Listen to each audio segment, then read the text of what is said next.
चलिए 12 स्कंद 335 अध्याय 18,000 श्लोक का महान और विशाल ग्रंथ। प्रश्न पूछ रहे परीक्षित, उत्तर दे रहे सुखदेव। आपको याद हो कि कल की कथा में प्रिव्रत को दादाजी ने समझाया, यही प्रिव्रत का वंश आगे चला। इस वंश में राजा भरत हुए। भरत माया में डूब गए तो भरत ने संकल्प लिया कि अगले जन्म में मैं माया मोह से मुक्त रहूंगा। तो अगले जन्म में उन्होंने जड़ भरत के रूप में जन्म लिया। एक ब्राह्मण के यहाँ पैदा हुए। उस ब्राह्मण की 2 पत्नियां थी, 9 पुत्र थे। उनमें से एक पुत्र जड़ भरत थे, एक पुत्री भी थी। इनका नाम ही पड़ गया जड़ भरत। ये ऐसे थे कि इनको कोई कहते बैठ जाओ तो बैठ जाते, खड़े हो जाओ तो खड़े हो जाते, अपनी अकल लगाते ही नहीं थे। वहाँ चले जाओ वहाँ चले जाते, यहाँ आ जाओ यहाँ आ जाते। माता पिता बड़े परेशान हो गए। माता पिता सोचने लगे कि हमारे जाने के बाद इसका क्या होगा। बाकी भाई लोग तो परिश्रम कर रहे हैं, पर इसका क्या होगा, कैसे कमाएगा, कैसे खाएगा। और जड़ भरत मूर्ख नहीं थे, भोले ही थे। बहुत परेशान हो गए माता पिता। और सचमुच एक दिन ऐसा ही हुआ। माता पिता के जाने के बाद भाभियों ने भैया लोगों से कहा कि इस निकट्टू देवर को कब तक पालेंगे, ये तो कोई काम तो करता नहीं है। तो भाई लोगों ने भी कहा, देख तू अकल का काम तो कुछ कर नहीं सकता है, तो एक काम कर, उसमें अकल नहीं लगेगी। खेत में फसल उगी है और परिंदे फसल को खराब कर रहे हैं, तो तू जा और उड़ा दे परिंदों को।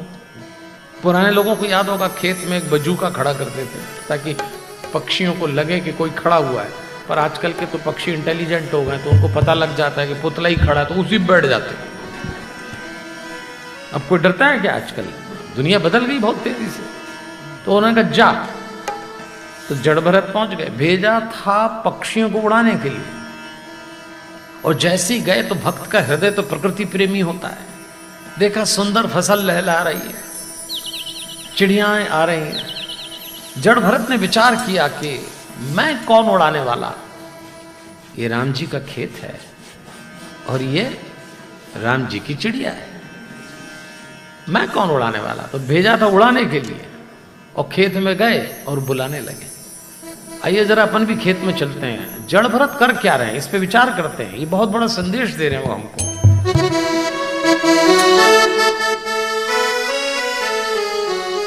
राम जी की चिड़िया राम जी का खेत, राम जी की चिड़िया राम जी का खेत, राम जी की चिड़िया राम जी का खेत।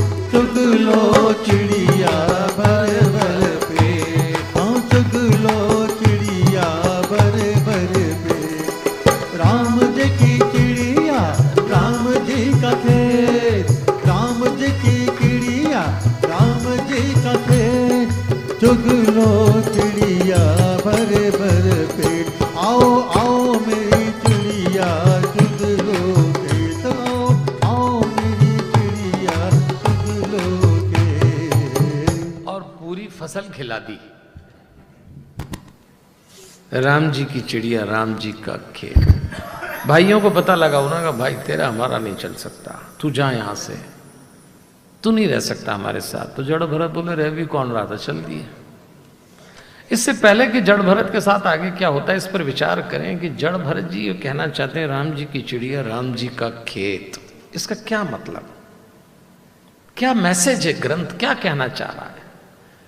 ये जो आज हमारे पास कार बंगला गाड़ी बैंक बैलेंस धन दौलत संपत्ति फैक्ट्री नौकरी जो कुछ भी आपके पास है, ये राम जी का खेत है। हम लोग कस्टोडियन है इसके। बेशक हमने अर्जित किया है, लेकिन हमको लगता है मेरा मेरा। ना ना, आपने अर्जित किया है तो किसी और का। ये राम जी का है। और भगवान का नियम है कि भाई जब मेरा है तो फिर मेरे हिस्से का मुझको कुछ दो। इसीलिए शास्त्रों में 10% दशांश दान की व्यवस्था है। दशांश की कि आपके पास जो भी हो उसका 10% दान करिए। अब बताइए, एक परिवार का मन हुआ इतना सुंदर 7 दिवसीय आयोजन, परिवार के लोग आए हैं, ठहरना, भोजन, ये सारी व्यवस्थाएं करते हैं। एक परिवार ने क्या किया, ये दशांश दान की घटना। देखो, धन की इस देश में लोगों के पास कमी नहीं है, लेकिन धन को धर्म में खर्च करने के मन की कमी हो गई है। एक बार जोरदार ताली इस मेहता परिवार के लिए बजाई जाए। मैं कोई प्रशंसा नहीं कर रहा हूं, लेकिन ये कोई छोटा काम नहीं है। 7 दिन, शादियां आजकल 1-2 दिन की होती है, तो 7 दिन की मान ली इनने। अब बोलो आप क्यों? दशांश दान है। भगवान कहता है मुझे दो, और अगर नहीं दोगे तो ये भी याद रखना, लेना जानता है। ये जो नीचे के डिपार्टमेंट है ना, इसमें तो आप सेटिंग कर लोगे, ऊपर नहीं होती। चोरी होगी, नुकसान होगा, आग लगेगी, कहीं ना कहीं ले जाएगा, बीमारी में ही ले जाएगा, लेगा जरूर। आपका 10% जाएगा, आप दे दीजिए, नहीं तो वो लेता है, फिर आपको तकलीफ होगी। इसलिए लिखा है, राम जी की चिड़िया राम जी का खेत। हमारे देश में 2 चीजों का लोगों ने बहुत गलत अर्थ लगाया, एक पुण्य और दूसरा दान। लोगों को लगा पुण्य करो तो पाप कट जाते हैं, और माफ करना, दुनिया में 2 बीज ऐसे हैं जिनकी भ्रूण हत्या नहीं होती। एक पाप का बीज है, एक पुण्य का बीज। पाप बोएंगे, पाप उगेगा, पुण्य बोएंगे, पुण्य उगेगा, इकट्ठेगा नहीं। और ऐसे लोगों ने दान के भी गलत अर्थ लगा लिए। बहुत सारे लोग तो नई पीढ़ी के बच्चे कहते हैं दान कुछ नहीं, पंडितों की सेटिंग है, इनकी अपनी दुकान है। बहुत सारे लोगों को लगता है दान करने से पुण्य बढ़ता है। दान करने से पुण्य बढ़ता ही नहीं है। आप ध्यान रखना, दान करने से सामने वाले की मदद होती है, किसी की आवश्यकता की पूर्ति का नाम दान है। आपको क्या मिल रहा है, इस गणित का नाम दान नहीं है। पर चूंकि दान ऐसा चले, इतना दान करो तो ये मिल जाएगा, ना ना, उसकी काम हो गया। आपको क्या मिलेगा, आपको सदकर्म का परिणाम मिलेगा। ऊपर वाला दान का परिणाम नहीं देगा, ऊपर वाला सत्कर्म का परिणाम देगा कि आपने दान में एक सत्कर्म किया है जो मुझे पसंद है, तो वो देता है। इसलिए दान करिए, सोच समझ के करिए। लेकिन अपने यहां लोग दान में भी गजब की सेटिंग चलाते। अपने देश में इतनी दान की सेटिंग चली। एक उपहार और एक दान, गिफ्ट और डोनेशन का फर्क है ना। अपने देश में उपहार की क्या स्थिति करी लोगों ने। सबसे ज्यादा गिफ्टेड आइटम कौन सा है अपने देश में? गणेश जी की मूर्ति। इतने सप्लाई होते हैं गणेश जी, इतने भेंट दिए जाते हैं, इतने किस्म के, कि आप देखना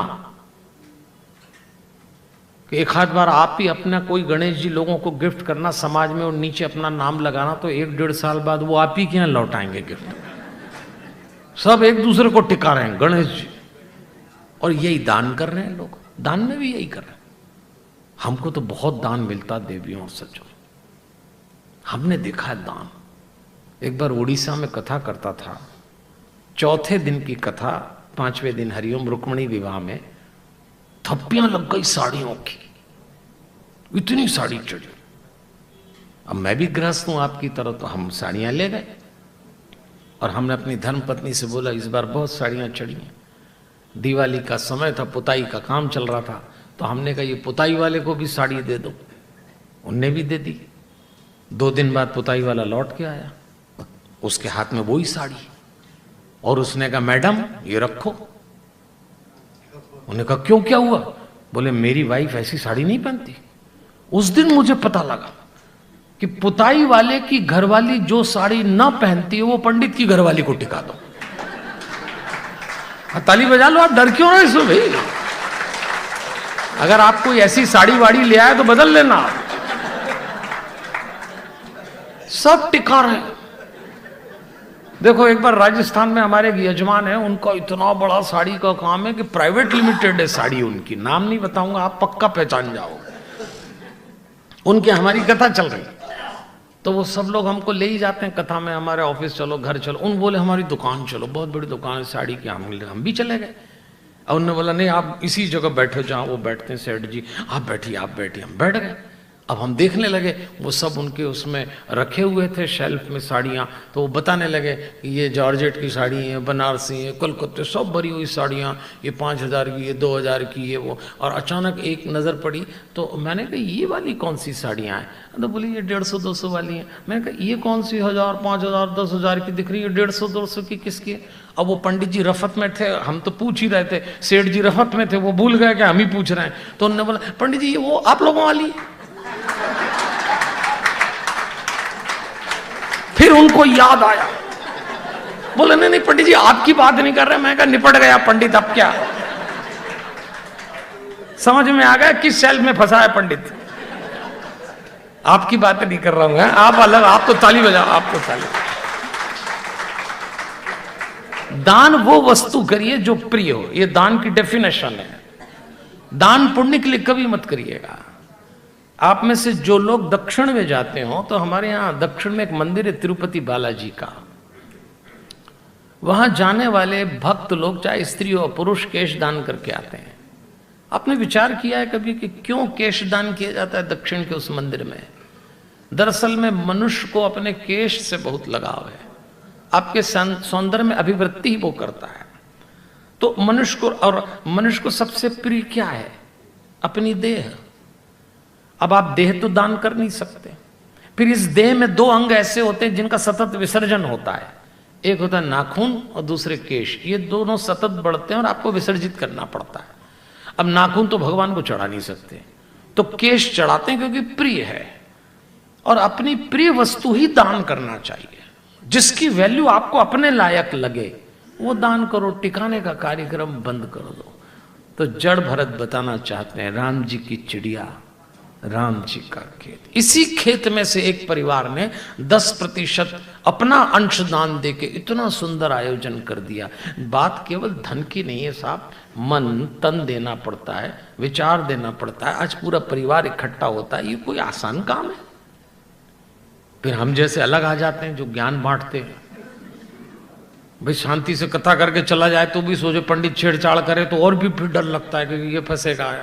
हम आपसे सिर्फ एक ही बात कहना चाह रहे हैं, जो जड़ भरत इस ग्रंथ से सिखा रहे हैं, राम जी की चिड़िया, राम जी का खेत। मैं बिल्कुल ये नहीं कहता आप कथा कराएं, किसी पंडित को दें, किसी मंदिर में दें, लेकिन आप किसी गरीब की बेटी की शादी कराएं, कोई योग्य बच्चा पढ़ने योग्य हो, किसी कारण से फीस न भर रहा उसको कराएं, कोई लाचार का इलाज करा दें, जो कुछ करें लेकिन वो करें जो आपको प्रिय हो।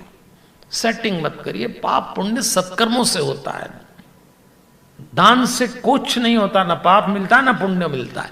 दान से आप किसी की मदद करते हैं और वो सत्कर्म होता है और वो भगवान को पसंद आता है। इसलिए इस पे सोच के करिए।